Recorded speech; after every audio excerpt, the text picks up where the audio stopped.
I grew up in Cohoes. My mother, she was a magnificent woman, a hard worker. She went to college at the same time I was in grade school. And so she and I would sit at the kitchen table together, and she would do her schoolwork and I would do mine. She always said getting an education is like buying life insurance. You will always have it, and it will serve you well. From an early age, Anne developed a strong sense of responsibility and began stepping into leadership roles long before she felt ready. Growing up in Cohoes in a small school, I really think the seed for working in administration and managing things was planted. When I was in 5th grade, I was the tallest kid in the school. So the nuns decided that it would be a very good idea if I became the substitute teacher. That willingness to step forward would shape the path she chose and the work she was called to do. I probably developed some empathy and compassion in that period, but I also became really good at leaping into things that I didn't feel ready for.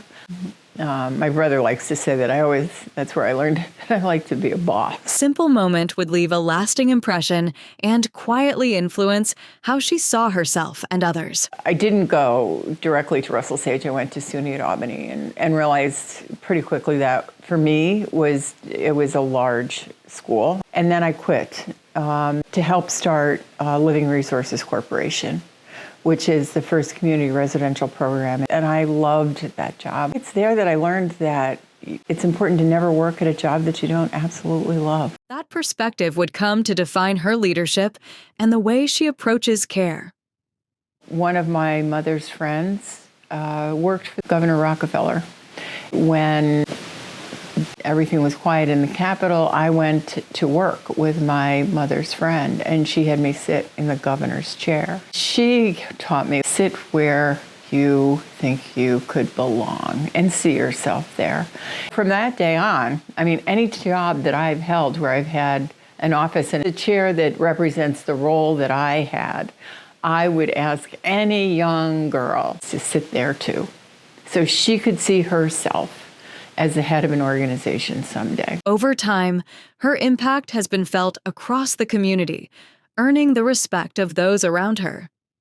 I really believe that anyone who is in a leadership position in healthcare needs to do their job from the perspective of the gurney. Because, at some point in our lives, chances are really good that we're going to end up on the gurney.